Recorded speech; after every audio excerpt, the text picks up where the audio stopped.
Hello दोस्तों, कैसे हो आप सब। दोस्तों आज हम बात करेंगे एसक्यूएल सर्वर कंस्ट्रेंट्स के बारे में। तो कंस्ट्रेंट्स क्या है दोस्तों? सिंपल लैंग्वेज में कहूँ तो कंस्ट्रेंट्स आर रूल्स।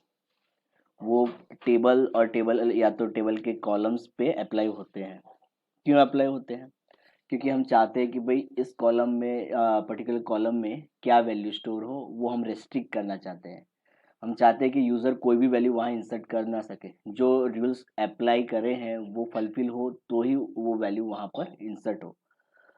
तो वो रूल अप्लाई करने के लिए कंस्ट्रेंट्स यूज़ किया जाता है, राइट। तो क्या कौन कौन से कंस्ट्रेंट्स अवेलेबल है एसक्यूएल सर्वर में दोस्तों? तो दोस्तों यहाँ मैंने कुछ लिस्ट आउट करे हैं।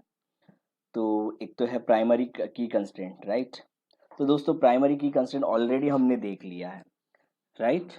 तो उस पे हम बात नहीं करेंगे क्योंकि ऑलरेडी हमने देख लिया है क्या है और कैसे डिफाइन होता है, राइट। तो ये एक कंस्ट्रेंट हो गया। फिर हो गया फॉरेन की कंस्ट्रेंट। ये भी हमने लास्ट वीडियो में देख लिया, राइट। फिर है यूनिक की कंस्ट्रेंट, राइट। ये भी हमने देख लिया था कि भाई कॉलम के अंदर यूनिक वैल्यू डिफाइन करने के लिए यूज होता है, राइट। फिर है चेक कंस्ट्रेंट। ये हमने अभी तक नहीं देखा दोस्तों। तो चेक कंस्ट्रेंट क्या है कि defines a condition that values in a column must meet. अगर कोई कॉलम में हम स्पेसिफिक वैल्यू मतलब कुछ स्पेसिफिक कंडीशन मैन्युअली अप्लाई करना चाहते हैं तो वो कंडीशन हम यहाँ पर स्पेसिफाई कर सकते हैं। तो यहाँ पर देखोगे आप तो ये क्रिएट टेबल चेक एग्जांपल। यहाँ पर एज एज के अंदर चेक कंस्टेंट रखा है। तो क्या है, एज ग्रेटर इक्वल 18 हो तो ही इसके अंदर वैल्यूज इंसर्ट होनी चाहिए, राइट। तो इसको हम एग्जीक्यूट करके देख लेते हैं, राइट।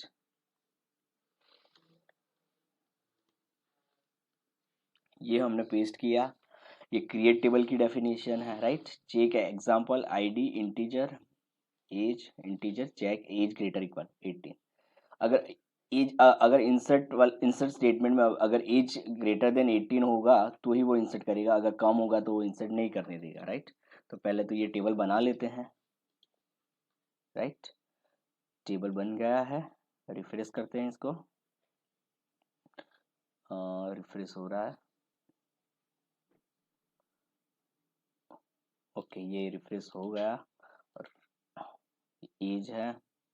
कंस्ट्रेंट में देख लेते हैं कौन सा कंस्ट्रेंट है। देखो ये सी के करके ये जो कंस्ट्रेंट हमने देखा वो यहाँ पर आ गया है, राइट। अब हम इसके अंदर डेटा इंसर्ट करते हैं। Check example ID age, right. Values 1, 20 insert करता हूँ। देख लेते हैं ये वैल्यू, राइट। ये इंसर्ट हो गया। हम सिलेक्ट करके भी देख लेते हैं। ये सिलेक्ट कर लिया, राइट। वैल्यू आ गई। अब मैं यहाँ चलता हूँ 30 फॉर एग्जांपल। 30 यहाँ इंसर्ट किया, वो भी आ गया लगभग, राइट। अब मैं चाहता हूँ यहाँ पर इंसर्ट हो 18। 18 भी आ जाएगा क्योंकि ग्रेटर और इक्वल 18 की कंडीशन है, राइट। 18 भी आ गया। अब यहाँ पर मैं 15 डालता हूँ। 15 आएगा दोस्तों? नहीं आएगा, है ना। तो insert statement completed check constant, right. तो जो भी हमने कंस्टेंट डिफाइन किया है वो फेल हो रहा है, इसलिए ये इंसर्ट यहाँ पर नहीं होगा, राइट। तो ये हमारा चेक कंस्टेंट है, राइट। अब हम जाते हैं यहाँ पर। तो ये चेक कंस्टेंट हमने देख लिया। तो इस तरीके से कोई भी कॉम्प्लेक्स कंडीशन हो तो आप यहाँ पर डिफाइन कर सकते हो दोस्तों, राइट। ये तो सिंपल सी एज ग्रेटर, इससे ज़्यादा कॉम्प्लिकेटेड कंडीशन हो तो वो भी आप यहाँ पर डिफाइन कर सकते हो। अब डिफ़ॉल्ट कंस्टेंट। तो सर डिफ़ॉल्ट कंस्टेंट क्या है? डिफ़ॉल्ट कंस्टेंट क्या है कि अगर हम किसी कॉलम को डिफ़ॉल्ट वैल्यू स्पेसिफाई करना चाहते हैं तो हम कर सकते हैं। इसका ये मतलब हुआ कि जब इंसर्ट स्टेटमेंट के एग्जीक्यूशन के दौरान अगर डिफ़ॉल्ट कॉलम की जो कॉलम डिफ़ॉल्ट दिया है उसकी वैल्यू स्पेसिफाई नहीं करी है तो वो डिफ़ॉल्ट वैल्यू ले लेगा, राइट। तो कैसे करते हैं देखते हैं। इसको यहाँ से मैं कॉपी कर लेता हूँ। Status variable default active, right. ये हमारा टेबल यहाँ पर क्रिएट हो गया।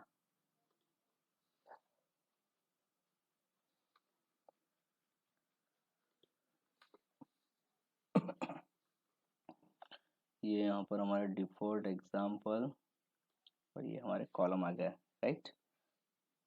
यहाँ कंस्ट्रेंट में ये कंस्ट्रेंट भी यहाँ पर बनकर आ गया है, राइट। अब हम यहाँ पर इंसर्ट करके देखते हैं। Insert into default example ID comma status, right, और 1 कॉमा डीएक्टिव यहाँ लिखते हैं फॉर एग्जाम्पल। तो ये तो हमने वैल्यू स्पेसिफाई करी है, राइट। तो इसको पहले इंसर्ट कर लेते हैं। क्या है, हाँ यहाँ पर वैल्यूज कीवर्ड रहेगा ना दोस्तों।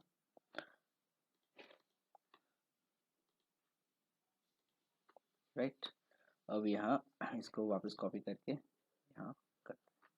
अब यहाँ पर स्टेटस को हम हटा देते हैं, तो क्या लेता है वो देखते हैं।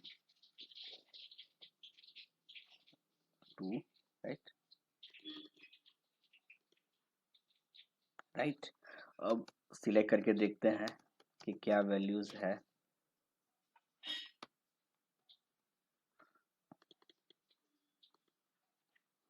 राइट, यहाँ पर देखो पहला रिकॉर्ड हमने ये डीएक्टिव वाला इंसर्ट किया था और दूसरा रिकॉर्ड ये इंसर्ट किया। तो यहाँ पर हमने स्टेटस की वैल्यू स्पेसिफाई नहीं करी, तो उसने जो डिफ़ॉल्ट कंस्ट्रेंट के अंदर जो वैल्यू स्पेसिफाई करी है वो ऑटोमेटिकली ले ली। तो ये है डिफ़ॉल्ट कंस्ट्रेंट दोस्तों। ईजी है दोस्तों, राइट, इसमें कोई रॉकेट साइंस नहीं है। अब तीसरा है नल नॉट नल कंस्ट्रेंट। ये ऑलरेडी शायद मैंने एक आध वीडियो में कहीं पे कवर हो गया है, पर हम ये सेक्शन में फिर से लेते हैं, राइट।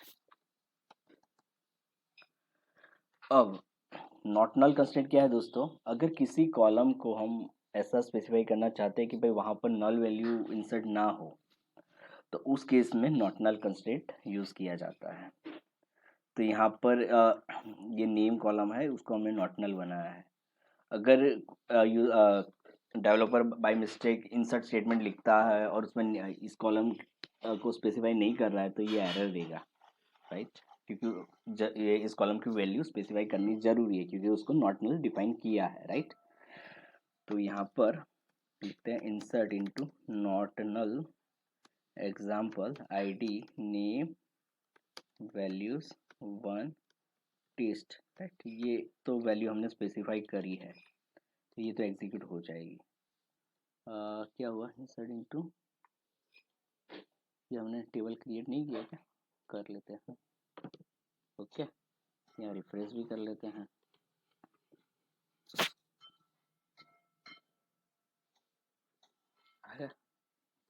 इसका कंस्ट्रेंट भी देख लेते हैं। अच्छा, ये नॉट नल कंस्ट्रेंट यहाँ नहीं दिखेगा, वो यहाँ पर ही दिखेगा। Okay,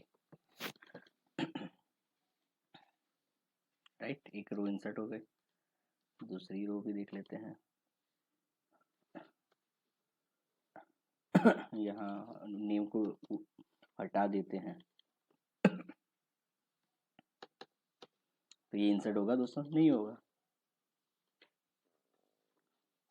can not insert value null into the column name, column does not allow nulls, right. तो ये चीज है। अब दोस्तों आप देख सकते हैं डिफ़ॉल्ट और नल नॉट नल में क्या डिफरेंस है। डिफ़ॉल्ट में एक्चुअली हमने यहाँ पर वैल्यू स्पेसिफाई नहीं करी थी, तो उसने डिफ़ॉल्ट ले ली।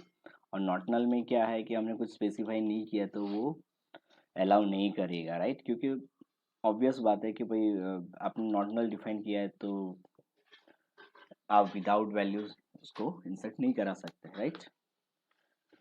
तो ये है कंस्ट्रेंट दोस्तों। तो दोस्तों ये सारे कंस्ट्रेंट लगभग हमने कवर कर लिए हैं दोस्तों। तो मैं चाहूँगा आप इस वीडियो को गो थ्रू कर ले, राइट। और मिलते हैं अगले वीडियो में दोस्तों, बाय।